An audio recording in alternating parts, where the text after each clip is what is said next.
அறிந்து கொண்ட அந்த நாட்களிலே உங்களுக்குள்ள இருந்த விசுவாசம் இன்னைக்கு இருக்குதா? கொஞ்சம் யோசித்து பாருங்க. இன்னைக்கு ஆண்டவர் உங்க கூட பேசுகிறார். என்ன தெரியுமா?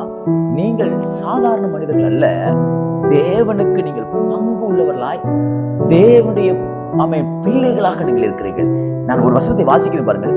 எபிரேயருக்கு எழுதின புஸ்தகம் 3ஆம் அதிகாரம் அழகாக ஒரு வசனம் இப்படியாக சொல்கிறது. 14வது வசனம், கிறிஸ்துவிடத்தில் பங்கு உள்ளவர்களாய் இருக்கிறோம் என்று சொல்லப்பட்டிருக்கு. ஆமென். நீங்க யாருக்குள்ள பங்கு உள்ளவர்கள்? இன்னைக்கு சொத்துல உங்களுக்கு பங்கு இருக்கலாம், உங்க வீட்டுல உங்களுக்கு பங்கு இருக்கலாம், வேலையில உங்களுக்கு பங்கு இருக்கலாம், நிறைய பங்கு உங்களுக்கு இருக்கலாம். அதெல்லாம் இந்த உலகத்துக்குரியவைகள், அவைகள் எல்லாம் அழிந்து போய்விடும். ஆனால் அழியாத ஒரு பங்கு என்ன தெரியுமா?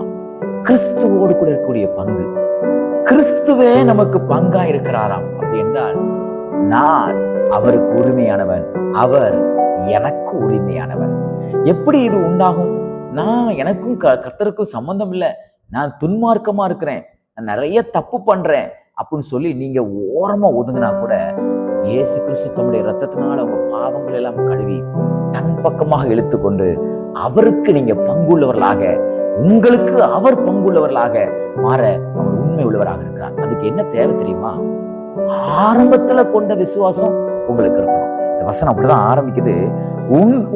நாம் ஆரம்பத்திலே கொண்ட நம்பிக்கையை முடிவு பரியந்தம் உறுதியாய் பற்றி கொண்டிருப்போமே. ஆனால் நம்ம கிறிஸ்துவுக்கு பங்குள்ளவர்களாய் மாற வேண்டுமே. ஆனால் ஆரம்பத்துல நீங்க இயேசு கிறிஸ்துவ எப்படி விசுவாசிச்சீங்களோ, எப்படி நம்பினீங்களோ, அதே போல ஒரு கடுகளவு கூட மாற்றம் இல்லாம அவரை சார்ந்து கொள்ளணும். இன்னைக்கு அப்படி இருக்குதா? அநேக நேரம் நம்ம விசுவாசம் தடம் புரளுகிறது. சில ஆபத்தான சூழ்நிலை வரும்பொழுது, சில தேவையான ஒரு சூழ்நிலை வரும்பொழுது, சில மன கஷ்டங்கள் வரும்பொழுது நம்ம விசுவாசம் தடம் புரளுகிறது. கர்த்தர் சொல்லுகிறார், ஒரு ஆரம்பத்துல நீ என் மேல வச்சிருந்த பத்தியா இந்த நம்பிக்கை, அதை இன்னைக்கு தட்டி எழுப்பு. எந்தெந்த காரியங்கள்லாம் அவர் மேல வச்சிருந்த நம்பிக்கையை உடைச்சு போட்டுச்சோ, இன்னைக்கு அதெல்லாம் தூக்கி தூர போட்டுட்டு ஆண்டவர்கிட்ட சொல்லுங்க, ஆண்டவரே, என்ன வந்தாலும், எது நடந்தாலும், எது கிடைத்தாலும் கிடைக்காவிட்டாலும் என் நம்பிக்கை விட்டு, உண்மை குறித்த என் நம்பிக்கை விட்டு ஒரு நாளும் நான் தடம் புரளுவதில்லை என்று நீ உறுதியாக பற்றிக் கொள்கிறேனால் கிறிஸ்துவுக்கு நீங்கள் பங்குள்ளவர்களாக மாறுவீர்கள். விசேஷமானவர்களாக நீங்க மாற, தேவனுடைய பிள்ளையாக மாற நீங்கள் செய்ய வேண்டியது ஆரம்பத்திலே கொண்ட நம்பிக்கை. இன்னைக்கு உங்களை நீங்களே ஆராய்ந்து பார்த்து உங்களை நீங்கள் மாற்றிக்கொள்கிற நாளாக தேவன் மாற்றிக் கொடுப்பாராக.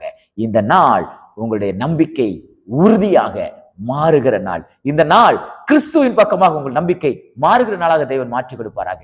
இந்த நாள் உங்களுக்கு ஒரு நம்பிக்கைக்குரிய நாளாக தேவன் மாற்றிக் கொடுப்பாராக. God bless you.